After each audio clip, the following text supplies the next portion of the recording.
Turning now to your community focus, from the Washington Bridge lawsuit to the results of a major investigation and ensuring that homes are safe for children.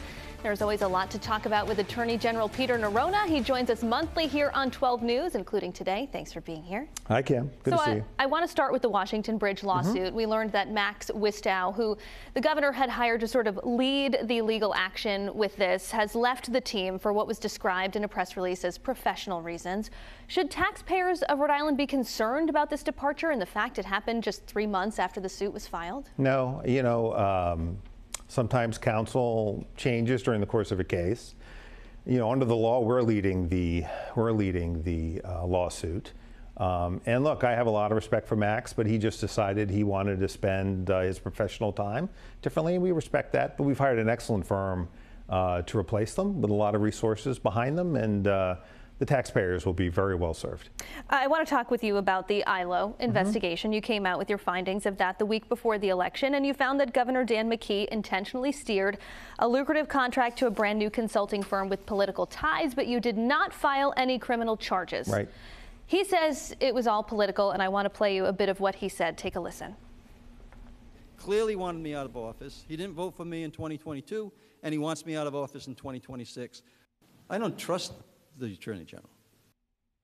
I don't know if you could hear it here in studio, AG, but he said he wanted you want him out of office. You didn't vote for him in 2022, and he doesn't trust you. Yeah. How do you respond to that? Look, what matters to me is whether the people of the state of Rhode Island trust me, and twice now they've entrusted me with leading the office.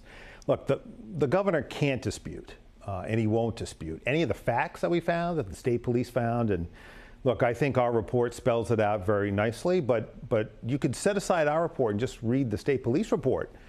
State police, remember, work for him, and what they found is that he steered that contract, that he pressured state employees, and that he also accepted thousands of dollars in free communication services from a Washington, D.C. firm. We couldn't show prove the connection between those two things, and so the governor was not charged with any criminal charges, but to say that there was no wrongdoing, I guess depends on how you define wrongdoing, but the facts are clear. He steered the contract to associates, to friends, if you will, and he received free services from people connected to those friends.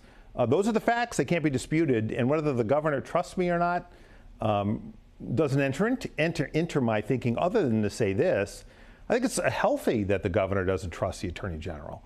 The Attorney General, in my view, I'm here to keep him and others accountable. Whether they trust me or not doesn't matter. What they should be concerned about is when they step out of line, we're going to call them out on it. Think about it for a minute. He had up to the U.S. Attorney's response, which was, we won't say anything. Well, if we had taken the same approach, what the public wouldn't know today was what I just said. He steered a contract to associates, friends. He pressured state employees. He ignored state procurement rules, and he accepted all those free services. I think the public should know those things, and then they can judge whether or not the governor engaged in wrongdoing or not. Switching gears, we've talked before about the lead registry for rental properties, and because of a bit of a bumpy rollout, the penalties for landlords who don't register is sort of on hold, as far as I understand. Part of the law, though, prohibits landlords from evicting tenants for non-payment if they're not registered. Yeah. When do you foresee that being enforced? Well, I think soon. I think the good news, Kim, is that I think 35,000 units landlords have already registered their units, which means that we've got a lot of units that now are in full compliance that will protect kids from lead poisoning. We worry so much about education. I heard Ted come on and talk about education in Providence, and certainly there's a place where kids are really learning under difficult circumstances. We don't want to compound that by poisoning our children and then having them try to learn when learning becomes much more difficult. I think 20% of Providence school children are lead poisoned. We can eliminate lead poisoning completely through this registry. It's been done in other states like Maryland. We could do it here. We need to have the will to do it. It was why I found it so disappointing that the governor delayed implementation of this registry. This is the fix. This will eliminate lead poisoning in the state of Rhode Island and make our kids safer.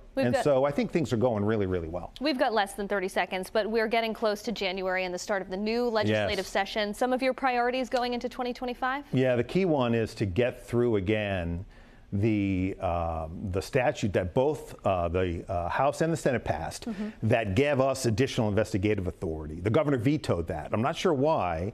That authority would allow us to do more on behalf of Rhode Island. Give you one quick example, very quickly. Investigate nursing homes. We don't have the power to get the information we need to investigate nursing homes where they are not treating Rhode Islanders the way they should. This power will allow us to do it. The General Assembly passed it. The governor vetoed it. We're going to get it through again, I'm sure, hopefully this time in a way that the governor won't be in a position to veto it. All right, we are out of time. Attorney General Peter Neronha, thanks for being here. Thanks, Kim.